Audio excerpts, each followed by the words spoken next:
Ассаламағалейкум құрметті көрермендер. 1740 жылдан бастап 1749 жылға дейін осы жерде Ташкентте басқарған, билік еткен осы біздің бабамыз Төле бидің осы мавзолейінің қасында тұрмыз. Ұстазының ғимараты тұр, ар жағында Төле би бабамыздың кесенесі бар.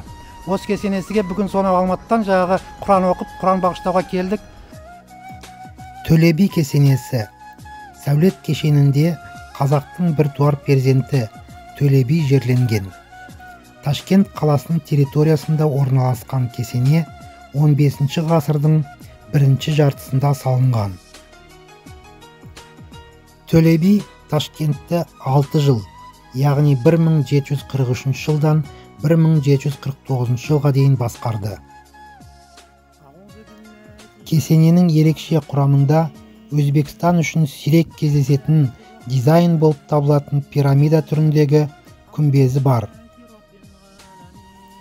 Залда 4 ұя, кірпіш баспалдақ және хужур бар.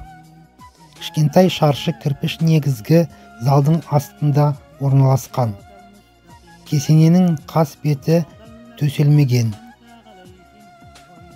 Ташкент десе, әр қазаққа алдымен Төле би бабамыздың жатқан жері екендігі есіне түседі. Бар қазақты от ауыз орақ тілімен ұйытып 300-дің басын қосқан, Абылай ханға ақыл кеңесін айтқан Төле бидің орны бөлек.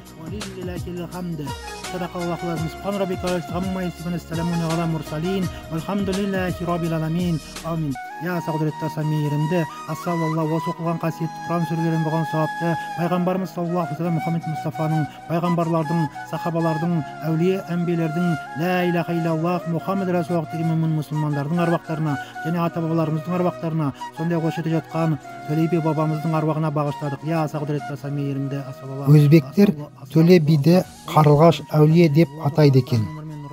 Өзінің айтуымен ұстазы Шейх Хаунд Тауэрдің жанына жерленіпті.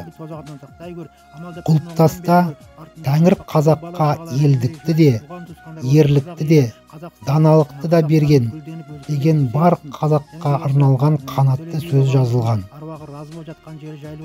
Төле би бабамыздың басында зиярат етіп, Алладан қазақ елінің амандығын тіледік. Қалмақтар ентелеп басып келе жатқан кез еді.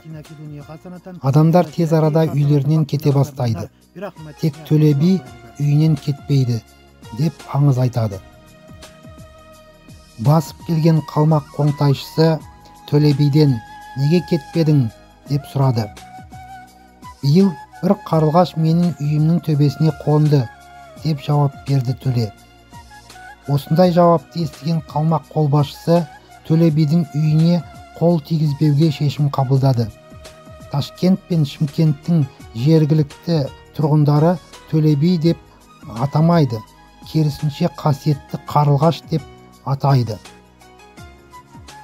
Қарлығаш би кесенесі Ташкент облысы мен Қазақстанның оңтүстігінде тұратын қазақтар қатты құрметтейді. Бұл сәулет ескерткіші Ташкенттегі ең көне ескерткіш болып саналады және елдегі ең танымал көрнекті орындарының бірі болып табылады.